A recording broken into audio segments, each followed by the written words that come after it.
Hello, I decided to post a small lecture for you concerning flow cytometry in the hopes that this will help you with the upcoming lab that is happening this week.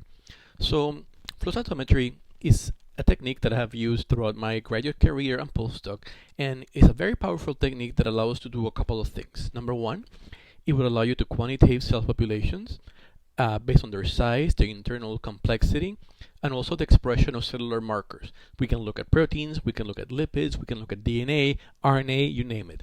As long as you have a fluorescent marker that you can use to label that particular marker, you can see it by flow cytometry. In a sense, it is very similar to fluorescent microscopy. If you have a reagent that can fluoresce and be used to identify the molecule, you can use it in flow cytometry. Now, because of the complexity of the instrument, it also allows us to separate cells. So some instruments called sorters are able to allow us to separate cells based on the expression of a specific cellular trait. For example, you can look at a cell that it's positive for the expression of a protein and isolate that cell and separate it from a population of cells that is negative for the same expression of a protein. Or you can look at cells in the cell cycle like we're going to do in the lab, and let's say isolate the cells that are in G1 or G2. So you can separate them to about 95% purity. So it's a really reliable technique to allow us to do a lot of different samples. In this case, what we're going to be doing is to examine cell cycle stages, and we're going to measure the amount of DNA present in each cell. We're going to have a DNA staining agent that is fluorescent, and therefore we're going to be able to measure the amount of DNA present in that cell. So in a sense, since we're measuring fluorescence and you have a direct correlation with the amount of fluorescence to the amount of the reagent, in this case DNA, the greater the amount of fluorescence, therefore the greater the amount of DNA that the cell has. So now, the instrument, it's very complex, and my professor at Stanford who invented this instrument really had a team of engineers working with him that helped them bring in together a lot of different things. So one of them is cell sorting and flow issues, and the other one is mixing that up with cytometry. So what we have, usually, it's a chamber called the nozzle, and in the nozzle you have two different fluids that are going to be sort of mixed together. So in the nozzle you have a sheath fluid that is going to be surrounded the cell suspension containing the cell sample. That is going to force the cells, which are usually chaotically mixed in the solution, to go in a single file. That is hydrodynamic focusing. So you're going to, because of the shape of the nozzle, focus the cells that are usually, like I said, all mixed up into a single file structure. At that point, what you have is the questioning or the identification of the cells. Since we're looking at a fluorescent marker, we need to stimulate that marker with light, and in this case we're using lasers. So as the cells are passing single file through the stream, they're interrogated by the laser. And as any particles that are hit by light, they're going to be able to scatter light. Some scattered light will be scattered in the same direction of the laser, we call that forward scatter, and other light is going to be scattered 90 degrees from the direction of the laser, and we call that side scatter. All the fluorescence also is going to be measured at 90 degrees from the laser. And what we have now in the instrument, just like we did in the fluorescent microscope or the confocal microscopes, are detectors that are going to be able to visualize and detect the light. That light is going to be converted into electrical impulses that the analyzer, the computer at the end, is going to be able to allow us to see as one event. Now, in the case of the sorters, the nozzle, it's vibrating, as I said over here, by ultrasonic vibration, meaning that it's vibrating very, very fast. And what that is doing, basically, it's to get the stream that is coming out of the nozzle and breaking the stream into small droplets. Each droplet contains one cell. So when the droplet begins to separate from the stream, you can give that droplet a particular charge. And therefore, you can now have droplets that are negatively charged, other ones which are positively charged, and some of them that are neutral. At the end, you can pass those drops by a very powerful magnetic field, and you can now separate the cells into different components depending on the charge the droplet has. So for example, in this particular example, you have the cells that were red, and those are being the droplets were positively charged and therefore deflected to the negative pole of the magnetic field. The black cells were in droplets that are negatively charged, and those are being directed towards the positive side of the field, and the droplets that are neutral go into the middle on a wastebasket. So in that regard, the instrument that we have at class, it's going to allow us to visualize the cell and measure the fluorescence analysis of it.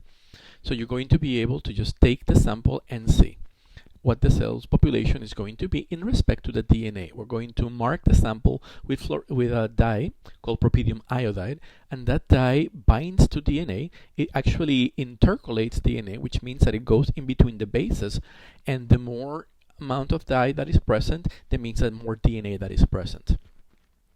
So just as an example, just remember that we're going to be looking at cells in different stages of the cell cycle. And because those cells are at different stages of the cell cycle, they're going to have different amount of DNA. So at the beginning of the cell cycle, cells are in the G1 state. G1 state are cells which have basically just divided, and they're initiating the growth phase to become larger. Once they pass the G1 stage, the cells enter the S phase, and the S phase is where the DNA is going to be replicating. So therefore, we're going to have now the chromosomes beginning to replicate. So the cell which are at G1, which are usually have a ploidy of N. So think about the number of chromosomes present in G1. So that's, let's say, in a cell that has only 10 chromosomes, and it's going to be, the number of 10 is going to be equal to 1, because you only have 10 chromosomes. So that will be the ploidy of 1n. That cell, when it's beginning to divide, you're starting to now make copies of the DNA, increasing the size of the DNA inside the cell. Once the DNA has been completely replicated, that cell has doubled the amount of DNA inside of it. So each one of those 10 chromosomes now has a twin sister, and therefore the ploidy is 2n. Later, during the M phase of cell cycle, the cell will be able to segregate the chromosomes, and each daughter cell will have then an equal number of chromosomes. So therefore, at the end of the M phase, the cells go back to G1 and therefore go back to a ploidy of N. When we're looking in flow cytometry, remember that we're counting number of cells. So in the y-axis of this figure on the right, we have the number of cells which are available and being read, and on the x-axis we have the relative amount of DNA measured by fluorescence. So cells that are in the G1 state, they have a ploidy of 1, therefore all of them have the same amount of DNA, and therefore you have a nice long peak of cells with a relative amount of DNA of 1. Once the cells start to go to the S phase, they are all dividing the DNA independently. So you begin to see an increase in the amount of DNA that is shown here in the middle portion of this histogram. At the end, when the cell has completely duplicated the DNA, now they have a relative amount of 2. So ploidy is going to be 2n.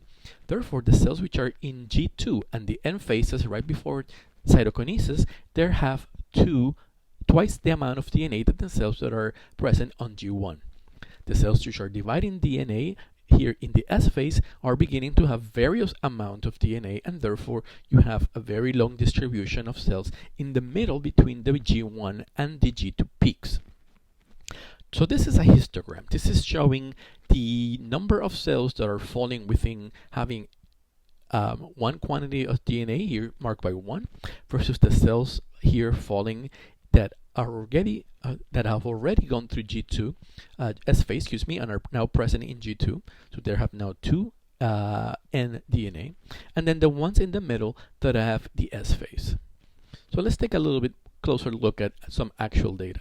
So this example here from a previous lab shows the cell number in the left and the amount of fluorescence measured by propidium iodine emission. As I mentioned, propidium iodine binds to DNA and therefore fluoresce.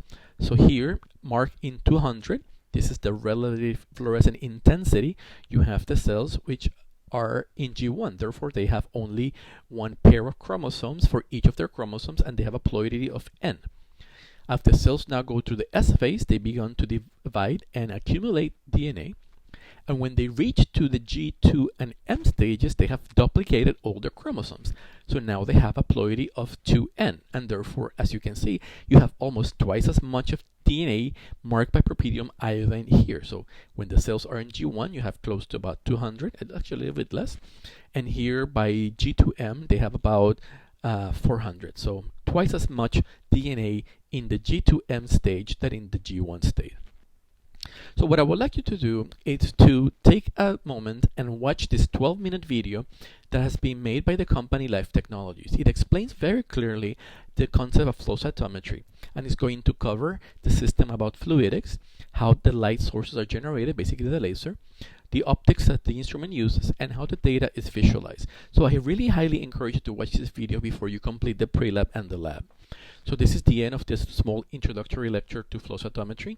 If you have any questions, please refer to me, and I'll be seeing you on Wednesday. Bye-bye.